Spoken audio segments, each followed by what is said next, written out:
with a tribute to Nipsey Hussle. Can you talk about what that tribute meant to you and what he meant to you? Me, I wish I was able to know him a little bit more personally, than everybody else in, the world. I only got to see from the outside. But the thing, when you have a person like that who's big in the community and somebody who has worked his tail off, in his own way to be able to establish the type of love and the type of support that he had from the community, and then, for his life to be taken from, where he was basically born and raised, it's just tough, man. It's a sad day, man. Like, we really got to come together as people and, stop, just promoting all this violence, man. It's a better way to go. It's a different way to go, and then to just be able to take somebody's life, because now, his fiance, his kids are not going to be able to, he's not going to be there for them, and it's just tough. It's just sad, for it to happen like that. So.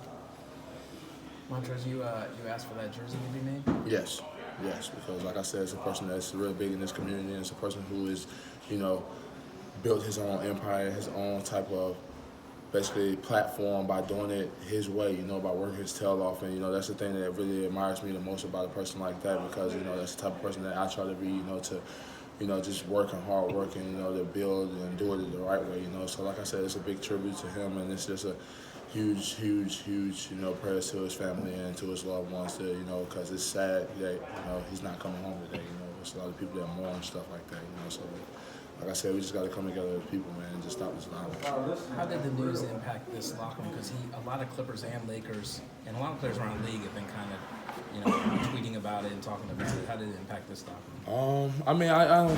I really, it's not saying it didn't impact this locker room, but not a lot of people, really was,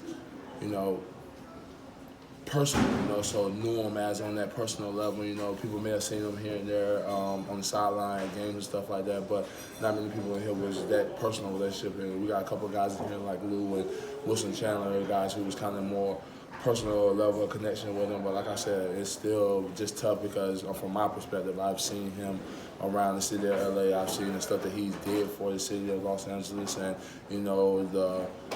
the uplifting that he brings it to the community on the different little drives he do. Like I said, it's just tough, man, because he doesn't get to go home to his family. Montrezl, people always love to compare rappers and athletes and say that you guys are very kind of like similar journeys in terms of kind of starting from the bottom and coming up. When you do see a tragic story about this, does it hit a little bit more home to you as an athlete and as kind of someone who is built to entertain people? Honestly, man, any type of death, should take a toll on anybody, man. It's just not about being rappers and athletes and stuff like that, man.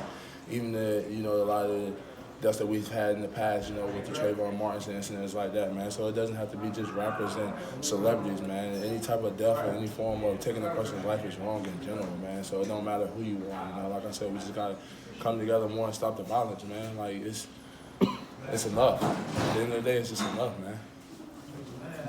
Switching over to the game today, this time of year, things sometimes get a little tense, close games, pressure games. This was kind of a bit of an easier one for you? How good was that? I really wouldn't say it was an easy one because it was one of them trap games. This is another team that comes out and plays well, who's taking a lot of teams down to the wire, who's come back on a lot of teams and, hasn't put down that quit, hasn't just laid down the end of their season. This guy's just going to come and keep competing and keep fighting until the end, So it really wasn't necessarily one of those easy games. It was one more of a trap game, but we just went out and just took care of the things that we needed to do as a team, and we took care of the responsibilities that we wanted to do and what we wanted to take them out of, So it's not really up to us, who's on the floor for them, but it's definitely one of those trap games, and I feel like we came out and took care of business.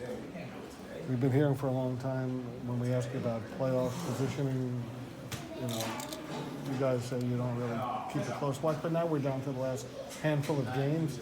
Now are you trying to size up, where you might finish, who you might play? Still a handful of games, brother. We still take it one day at a time.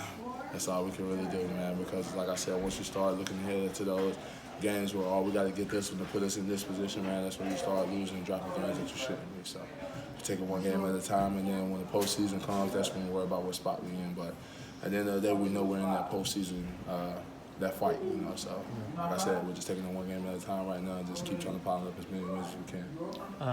Last year, the team had a mantra, next man up, and I asked Doc if he had one for this year. Nobody seems to have one. Do you have one for this team for this year?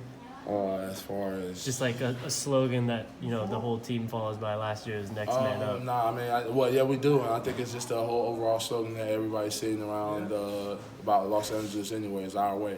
A team that plays with grit, competitive, competitiveness and toughness. You know, I think that's definitely the motto for us. I definitely think that's the way that we've been playing all year.